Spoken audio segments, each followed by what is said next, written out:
It's your girl Shan, okay? Welcome. Happy Monday. Don't forget, time went back yesterday in hours, so go ahead and cop that. It is November 8th. My name is Shan. This is She Gets It Podcast, a podcast where I just throw my thoughts at y'all without y'all asking, okay? This is where I don't mind my manners. What's up? And if you're looking to follow me, you can follow me at She Gets It Pod on Twitter, IG, and all of those things. I was born in 1987. What a glorious year. Yeah, right? So my ears were well tuned to 60s and 70s music from my dad's barbershop because my dad was born in 1923. I know, okay? And then with both of my parents being Jamaican, I have been introduced to a lot of reggae, old reggae that I still love till to this day. I will pick old reggae over new reggae any day of the week. My mother, whose parents were also Jamaican, she loves country music. So all these different genres and jazz and R&B and good soul music, and then all of those great artists that came out of the glorious city of Philadelphia in the 80s and the 70s, I was listening to in my dad's Volvo, okay? You know, the Volvos that you can see the front from the back, that shit, okay? So I fell in love with 90s hip-hop. Also, being that I am the youngest of 5 brothers, I love 90s hip-hop because in 90s reggae, that's what I was around. So we ain't got all day to talk about 90s hip-hop. So I'm gonna just, keep this episode light for y'all Monday and talk about my love for 90s hip-hop. Good morning. Good morning to you. I got a message for you. Drop it.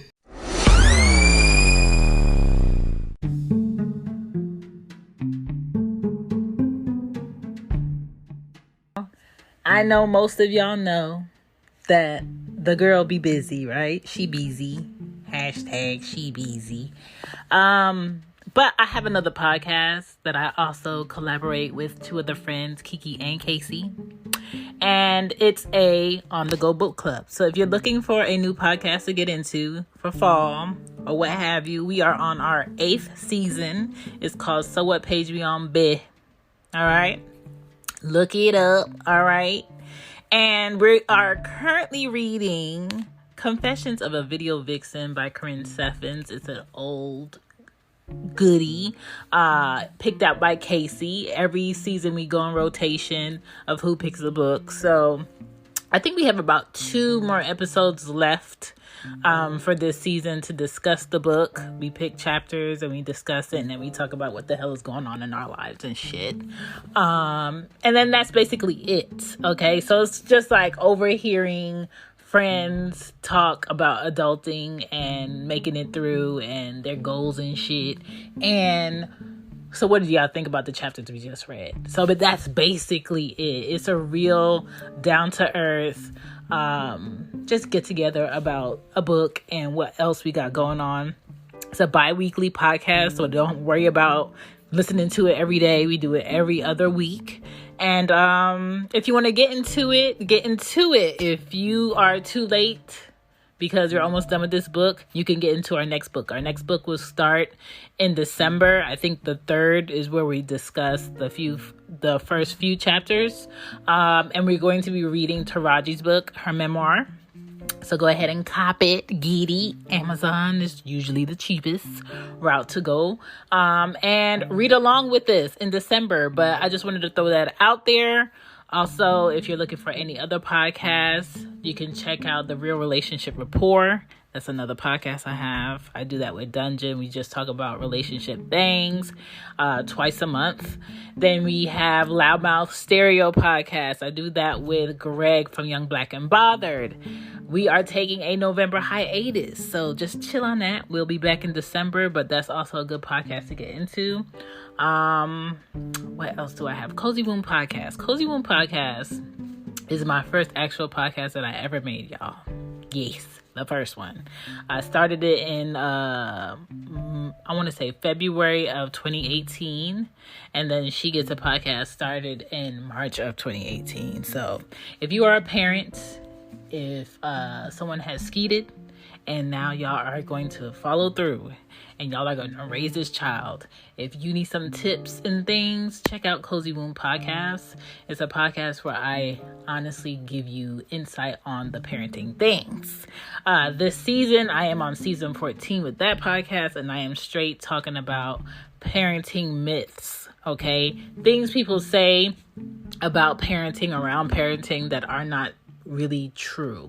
And I do a breakdown of it and, giving you the real on top of the real of what that means and why it's not true and why you shouldn't believe it. Because I think a lot of people are really scared about being a parent because certain things are said that should not be said.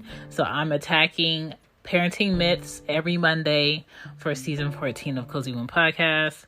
What other podcasts do I have? Because the girl be busy. I think that's about it. I think I told you all the podcasts. So let's just get back to this show. Let's wrap it up. I just wanted to let y'all know. And I'm out of here because I just be talking. I be running my mouth. And y'all just keep listening. And I appreciate y'all because it seems like y'all just don't get tired of this mouth. Neither does my man's. Let's get back to the show.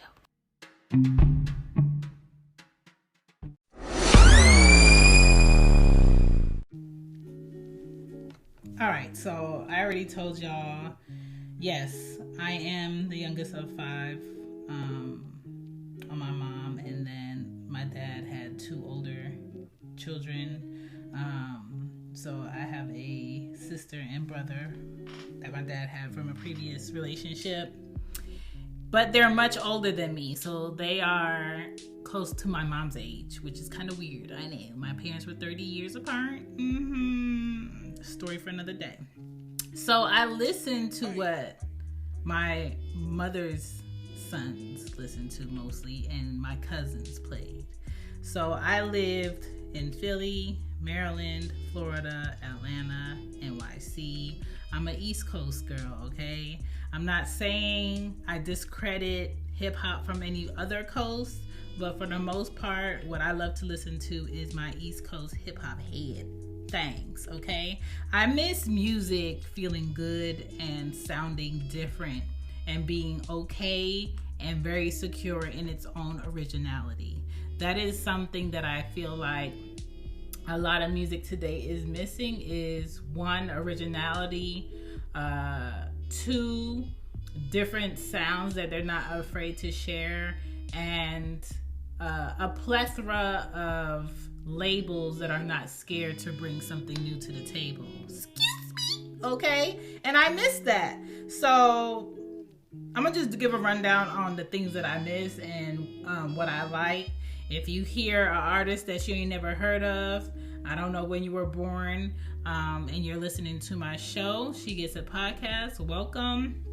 Please Google and look up their music because this is what I love. So I loved a lot of 90s Strictly the Best reggae albums. Those are basically like a huge mixtape of like 23 to 40 something songs of just different reggae artists going ham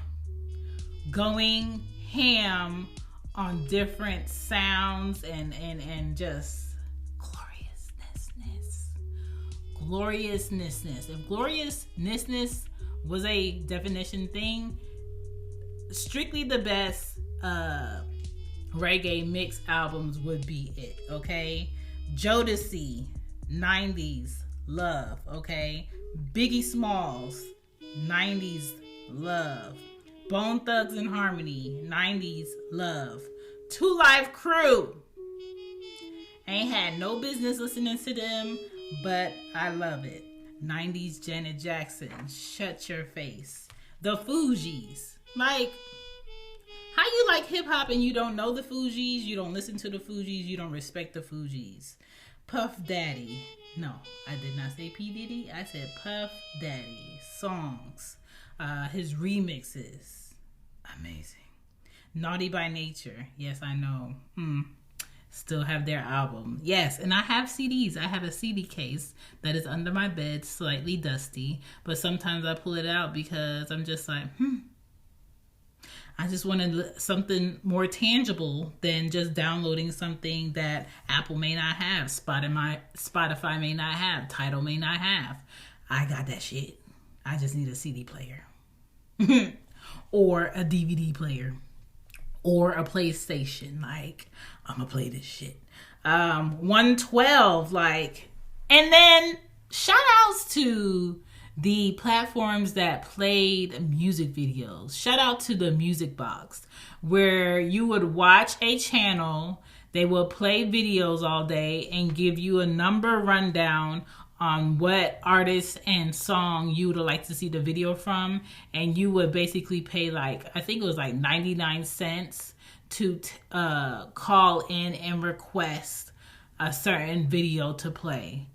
When I say exciting, and then every end of the year, when they came up to New Year's, they would do 100 video countdown of all the videos. And like a real player would, I would grab a fucking VHS tape and record all the videos on the VHS tape on the VCR. Because that's how much I love music. I still love music that much. All right? Hence why I usually love men with a good set of music. Like, to me, if a man's music categories and what he listened to is not on point, ain't nothing else about our relationship gonna be on point, period. Okay? My best relationship started with conversations of music, concerts, talking about music, the way music made us feel. My second child, her middle name is Cadence. Like, music. I love music, right? Diggable Planets. Come on, still listen to that. Big Pun, Nas, my favorite rap artist, lyricist on the planet. Total, Tupac, LL Cool J, Ice Cube, Public Enemy. And I love people that can educate me on music and artists and sound. I don't sing. I don't write music. When I see people work in the studio, I think it's very fascinating because how the fuck do y'all remember all them goddamn buttons and shit? But I love to see people in their zone. I think that's an exciting and exhilarating thing to watch. It's like watching Picasso get his shit off. You know what I'm saying? DMX, Heavy D. Did I say Public Enemy? Amazing. Messages. People actually had messages through their music for the people. Today, what artist do you know that has messages through the music for the people? I'll wait. It's probably about like 6, realistically. And that goes to show like how much the art has been drained out of this so-called music industry because nobody is really saying shit. They're just looking for quickies that people could bop to this year so they can get an award next year for the numbers that they help these labels to make. I miss when shit was poetic. I miss when shit was full of style. I miss when music was full of originality. I miss when they had a message. There was a story from start to finish. Kanye West albums used to be like that, where it was a story, skits. I miss fucking skits on albums. And it was a flow from start to finish. Amazing. Amazing. I'm not knocking that man's growth, but I'm just saying I'm someone that likes people's beginning over their end. That's me. Wu-Tang Clan. Okay. I remember 2007 Rock the Bells had a concert here in Atlanta at Lakewood Theater. It was huge as fuck, right? And Wu-Tang was last. And they were last because they took the shit over. They were jumping in crowds. ODB's son was up there rapping his part. I remember that. I went with Ari's dad. It was a fucking amazing, right? And I will never forget that. There's no artist right now that can do a lineup with other people that I'd be like, I justify buying this ticket. I justify, seeing these artists.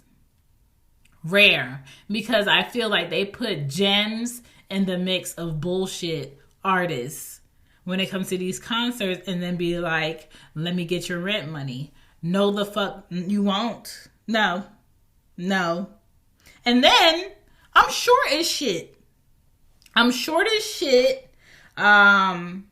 it is just hard for me to fathom the thought of buying a concert ticket to possibly stand up, right? And not be able to see the artist that I paid to see. Not be able to enjoy the essence because everybody got their motherfucking phones out, up in my face, arms in my face, bodies in my face. Why did I come? So if it's not me being like backstage, being able to watch it from another angle, or probably going to like an opera to see people like really go ham on another level with music, or being the essence of like live instruments, I'm probably never ever going to pay to go to a concert ever again in life. Because it just, these new people be doing the most. That Travis Scott concert where 8 people died, what the fuck is going on? What's going on with y'all? What's going on? People had their 10-year-olds in the crowds, 5-year-olds in the crowds. I would never take my child that young to a concert and be in the crowd among people who are standing up, jumping up, throwing shit. Are you crazy? In a motherfucking pandemic. Like, ooh! But back to the artists of the 90s that I love. Warren G. Okay, Nate Dogg, rest in peace. Method Man. That man is glorious from head to toe. That man is glorious in music. That man is glorious in discussion. That man is glorious to look at. That man is glorious on film. Okay? Shout outs to Freddie Gibbs for focusing on his acting more over the music. Even though I love your music, you skinny, black, juicy man, intelligent man, your flow is terrific. I'm all for supporting you in your acting, sir. I'm all for it, okay? We can't solely always think we gonna get X amount of money forever in music. We got to expand, and I feel like he's doing the right thing. Master P put so many people on in the 90s. Like, give that man his respect, okay? Project Pat, Mystical, even though he fucked himself up not having discipline with the women. Salt and Pepper, Arrested Development. I love all these artists. I love all their music. I appreciate what they did for the 90s. And there are a lot of R&B artists that collab with these hip-hop artists that made the 90s also amazing. Okay? I appreciate y'all. Lil' Kim. Come on, y'all. Vibe covers ain't been the same since the 90s. Magazines are on the fucking down right now. But in the 90s, it was nothing for you to go into your best friend's house and there's ceiling to wall to floor was up cover magazines, posters that came from magazines in there, vibe cover magazines, CDs on top of push pins on the wall. Like, the 90s was a motherfucking aesthetic that can never be duplicated, and I forever am grateful that I had the eardrum to witness, the eyesight to see, the feeling and nerves in my body that work for me to get all the vibrations, okay? I love the 90s, period. Okay, I'm not knocking now, but I am knocking now. All right? It was never the same, okay? Childhood in the 90s was way better than now. Fuck your iPad, fuck your Xbox, fuck your virtual life. We actually had scars on our knees because we enjoyed our childhood. Okay? The 90s was just, it was a place. It was a place. It was a mood. It was exciting. It was... don't let me get started on the fucking clothes. The clothes. Everything was it. Everything was it. Everything was appreciated. Even the news was better in the 90s. Like, hey, come on. Like, the 90s was it. And that's all I gotta say about that. Again, a short but direct one this Monday morning.